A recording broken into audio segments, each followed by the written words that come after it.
Hello दोस्तों हमने Bihar police और बिहार दरोगा के लिए पॉलिटी के प्रीवियस ईयर क्वेश्चंस को शुरू किया था, जिसमें कि सेट 1 से 8 तक कर लिया है। आज करने वाले हैं सेट 9।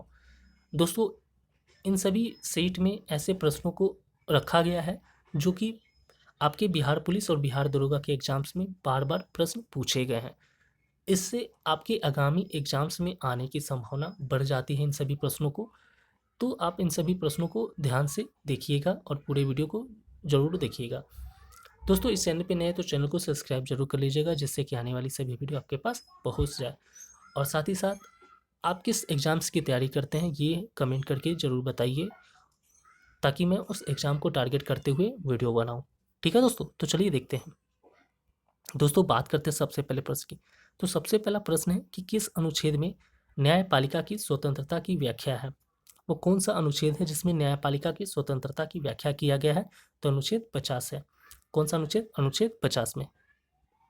दोस्तों, अगला प्रश्न रहा, ये प्रश्न पूछा गया, भारत के संविधान में कितनी भाषाओं को मान्यता प्राप्त है?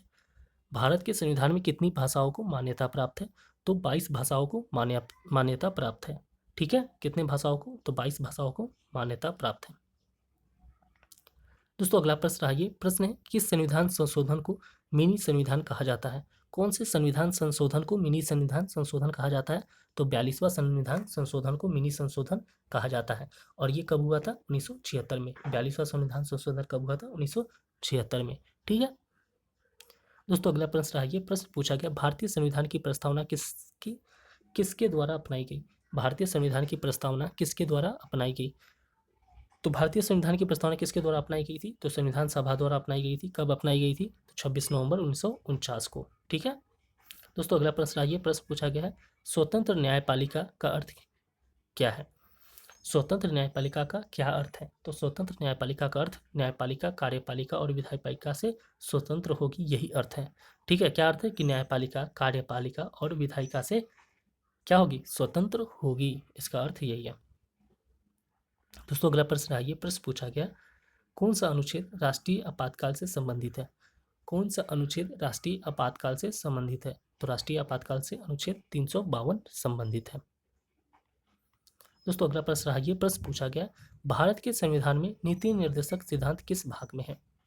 भारत के संविधान में नीति निर्देशक सिद्धांत किस भाग में है? तो कौन से भाग में है? तो भाग 4 में है।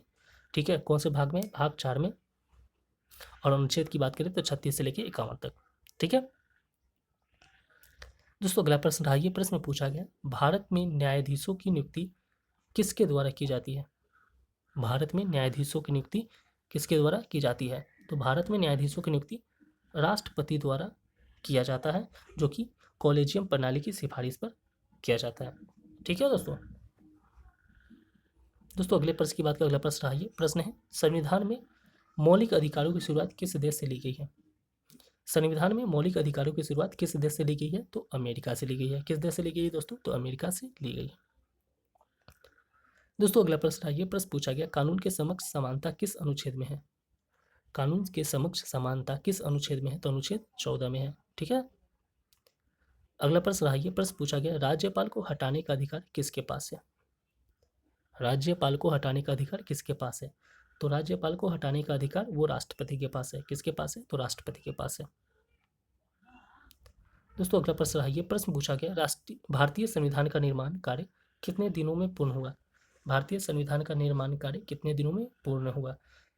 बताइए, तो भारतीय संविधान का निर्माण कार्य कितने दिनों में पूरा हुआ? तो 2 वर्ष 11 महीने 18 दिन में पूरा किया गया था। ठीक है दोस्तों, अगला प्रश्न रहा, ये प्रश्न पूछा गया आपसे, किस संविधान संशोधन के तहत लोकपाल की स्थापना का प्रावधान है? किस संविधान संशोधन के तहत लोकपाल की स्थापना का प्रावधान है? बताइए, किस संविधान संशोधन के तहत लोकपाल की स्थापना का प्रावधान है? तो इसमें क्या कहा गया? इसका आंसर, कि संवैधानिक रूप से 2013 का लोकपाल एंड लोकायुक्त एक्ट जो संवैधानिक संशोधन है, ठीक है, इसी के तहत हुआ था, लेकिन ये संवैधानिक संशोधन नहीं है।